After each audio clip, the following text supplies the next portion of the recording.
ఏదైతే ఈ మధ్య మనం చూస్తున్నామో తెలంగాణ స్టేట్ మెడికల్ కౌన్సిల్ ఏదైతే నకిలీ వైద్యులని, అది ఆర్ఎంపీ రూరల్ మెడికల్ ప్రాక్టీషనర్ అని, లేకపోతే ప్రైవేట్ మెడికల్ ప్రాక్టీషనర్స్ అని చెప్పుకునే అర్హత లేని నకిలీ వైద్యులు ఈ మధ్య మేము విస్తృతంగా తనిఖీలు చేస్తున్నాము.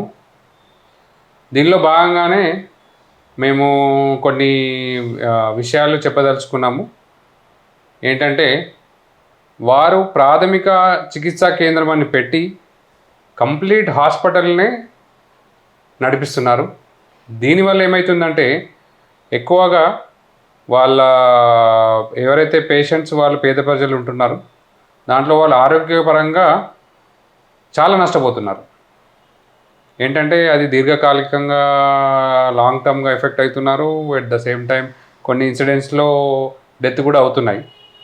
సో దీన్ని పరిగణనలో తీసుకొనే ప్రజా హెల్త్ని కాపాడడంలో తెలంగాణ మెడికల్ కౌన్సిల్ యొక్క రెస్పాన్సిబిలిటీతో పబ్లిక్ హెల్త్ కాపాడే రెస్పాన్సిబుల్ తెలంగాణ స్టేట్కి మన రెస్పాన్సిబిలిటీ తెలంగాణ మెడికల్ కౌన్సిల్కి ఉంది.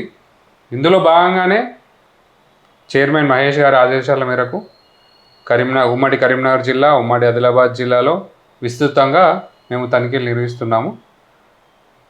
సో దీనిలో భాగంగానే మేము అన్ని ఆర్ఎంపీ, పిఎంపీ క్లినిక్స్ని విజిట్ చేయడం జరుగుతుంది. అక్కడ మనము ఏం చూస్తున్నామంటే, మినిమం క్వాలిఫికేషన్, విద్యార్హత లేకుండా వారు ప్రజల ఆరోగ్యంతో చెలగాటం ఆడుతున్నారు. ఓకే. సో దీనివల్ల ఎఫెక్ట్ అయ్యేది ఎవరంటే, వాళ్ళ హెల్త్ అనేది చాలా ఎఫెక్ట్ అవుతుంది. అది దీర్ఘకాలికంగా కానీ, లాంగ్ టర్మ్లో కానీ, అక్యూట్గా అయినప్పుడు ఈవెన్ డెత్స్ కూడా అవుతున్నాయి.